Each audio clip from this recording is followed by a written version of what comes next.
పులివెందులలో ఓటర్లు స్వేచ్ఛగా ఓటు వేసి జగన్మోహన్ రెడ్డికి గుణపాఠం చెప్పారని విశాఖ పశ్చిమ నియోజకవర్గ ఎమ్మెల్యే ప్రభుత్వ విప్ గణబాబు అన్నారు. నియోజకవర్గం టీడీపీ కార్యాలయంలో నిర్వహించిన మీడియా సమావేశంలో ఎమ్మెల్యే మాట్లాడుతూ 30 ఏళ్లుగా ఓటు హక్కు వినియోగించుకోలేని ఓటర్లు కూటమి ప్రభుత్వంలో స్వేచ్ఛగా ఓటు హక్కును వినియోగించుకున్నారన్నారు. ఇన్నాళ్లు ప్రజలను చంపేస్తామని భయపెట్టి రిగ్గింగులు చేసి పులివెందులను తమ గుప్పెట్లో ఉంచుకొని భయభ్రాంతులకు గురి చేసిన వైఎస్ ఫ్యామిలీకి నేడు తగిన గుణపాఠం చెప్పారన్నారు. డిపాజిట్ కూడా రాలేనంతగా వైఎస్ జగన్ రెడ్డికి బుద్ధి చెప్పారన్నారు. గడిచిన కాలంలో హామీలను నెరవేర్చిన కూటమి ప్రభుత్వాన్ని ప్రజలు నమ్మారన్నారు. రాయలసీమలో పులివెందుల ప్రజలకు నిజమైన స్వాతంత్రం వచ్చిందన్నారు. ఈ కార్యక్రమంలో కూటమి నాయకులు తదితరులు పాల్గొన్నారు. వాళ్ళే గొడవలు సృష్టించడం, వారే మరలా అధికార దుర్వినియోగం అంటాం. ఏ మేరకు ఈ రోజు ప్రజా తీర్పు మీద ఇప్పుడు ఈ రోజు కామెంట్ చేస్తారో చూడండి.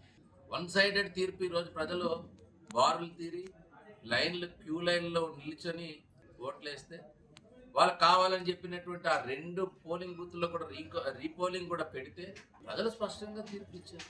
అది ముందే తెలుసుకుని ఆల్రెడీ ఎలక్షన్ రోజే తీర్పు కూడా బయటికి ప్రజలు వన్ సైడెడ్గా ఎప్పుడైతే ఓట్లు వేయడానికి వచ్చారో అక్కడి నుంచే మొదలైంది. ఇంతకుముందు ప్రజలందరూ కూడా భయపడేవారు, భయపెట్టేటువంటి పరిస్థితి వచ్చింది. ఈరోజు ప్రజా తీర్పుతో వారు భయపడే పరిస్థితి వచ్చారు. ఇది స్పష్టంగా ఈ రాష్ట్రంలో ఉండేటువంటి తీర్పు.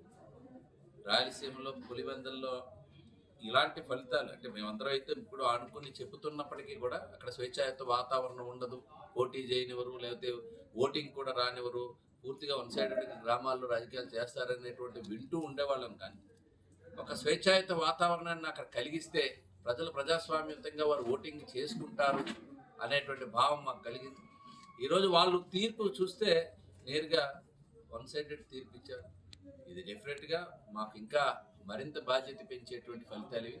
అటు రాయలసీమే కాదు, ఆంధ్రప్రదేశ్ మొత్తం కూడా ఈ ఏడాది పాలనలో అసాధ్యం అనుకున్నవన్నీ కూడా సుసాధ్యం చేశాం. 1వ తారీఖే ప్రభుత్వ అధికారులు కూడా జీతాలు పడుతున్నాయి, ఇంతకుముందు ఉండేవి కాదు. ఈరోజు పెన్షన్ కానీ గ్యాస్ కానీ రేపటి నుంచే ఆగస్టు 15 మహిళలకి ఎవరికైతే ఈరోజు ఉచితంగా బస్సు ప్రయాణం ఉందో అది కూడా మొదలవబోతుంది. తల్లికి వందనం ఎంతమంది పిల్లలు ఉంటే అంతమంది పిల్లలకి వేయగలిగాం. ఈ రకంగా చెప్పినటువంటి హామీలు మొదటి ఏడాదిలోనే 90% అమలు చేసినటువంటి ప్రభుత్వం ఇది. నిజమైన స్వాతంత్రం రేపటి నుంచి పులివెందుల్లో కనబడుతుంది. ఈరోజు ఎందుకంటే స్వేచ్ఛాయుత వాతావరణంలో ఈరోజు పులివెందులు చూస్తే ఈ ఆగస్టు 15 అనేటువంటిది రోజు ఆ ప్రజా తీర్పుతో ఎన్నికైనటువంటి ప్రజాప్రతినిధి అక్కడ మండలానికి ప్రాతినిధ్యం వహిస్తున్నారు.